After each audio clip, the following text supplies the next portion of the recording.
उसका क्या होता है, द्रव्यमान होती है, मतलब जो एटॉमिक नंबर उसका डबल क्या होता है, उसका atomic mass. Same here nitrogen 7, nitrogen का एटॉमिक नंबर कितना होता है 7, तो 7 का डबल कितना हो गया 14, 7 2 14, 7 + 7 14। ऑक्सीजन, ऑक्सीजन का एटॉमिक नंबर 8 होता है, 8 8 2 16, इसका डबल क्या हो जाएगा, इसका एटॉमिक मास। मैग्नीशियम में भी सेम यही करना है, 12 2 24, मतलब 12 का डबल क्या होता है 12, आपको 2 से मल्टीप्लाई करना है, जो भी एटॉमिक नंबर उसको 2 से मल्टीप्लाई करो, क्या बन जाएगा एटॉमिक मास या मास नंबर।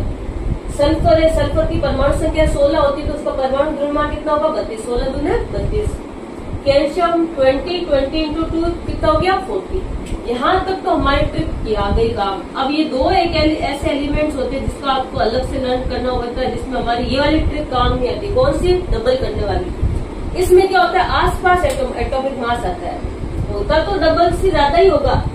जो भी संख्या जैसे 11 है, सोडियम और क्लोरीन याद कर लेना नोट लगा के।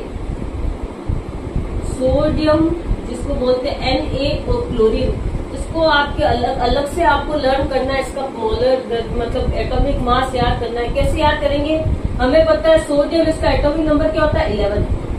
अब 11 को मैं डबल करूँ कितना आएगा 22 आना चाहिए, 22 आना चाहिए। लेकिन जो सोडियम एक ऐसा एलिमेंट है जो डबल से भी थोड़ा आ जाता होता है, तो सोडियम का एटॉमिक मास कितना हो जाएगा 23, मतलब 22 में आप 1 जोड़ दो, ऐसे भी कर लो 100। बस आपको इतना ध्यान रखना है, सोडियम और क्लोरीन ये एक ऐसे दो एलिमेंट्स होते हैं जिसका जो एटॉमिक मास होता है वो एटॉमिक नंबर के डबल नहीं होता, बल्कि डबल से भी क्या हो जाता है थोड़ा सा ज्यादा होता है। बस इसलिए इसको अलग से लिखा, NaCl NaCl NaCl ऐसे याद कर लो।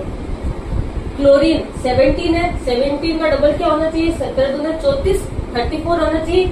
लेकिन क्लोरीन का जो एटॉमिक मास होता है वो कितना होता है 35.5। बहुत इंपॉर्टेंट है क्लोरीन का एटॉमिक मास, सबसे ज्यादा अगर पूछा जाएगा, अगर बोलेंगे HCl आपको दे दिया HCl है, इसका टोटल मास निकालो, तो हमें पता कौन कौन सा एलिमेंट है, इसमें हाइड्रोजन है और एक दूसरा क्या है क्लोरीन है। तो क्लोरीन का एटॉमिक मास सबसे ज्यादा पूछा, सबसे इम्पोर्टेंट आपके कौन सा है क्लोरीन।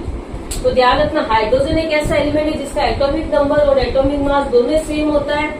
बाकी जितने भी मैंने आपको एलिमेंट्स बताए जो अलग से इसमें जो आपके एग्जाम में पूछे जाते हैं, carbon nitrogen oxygen magnesium sulphur calcium, इसका जो एटॉमिक नंबर होगा उसके जो डबल करेंगे तो क्या बन जाएगा मास नंबर या एटॉमिक मास, मतलब परमाणु संख्या का दोगुना कर देंगे तो क्या बन जाएगा परमाणु द्रव्यमान। लेकिन जो दो आपके अपवाद एक्सेप्शन केस आ जाता है वो किसका था, सोडियम और क्लोरीन का, Na का।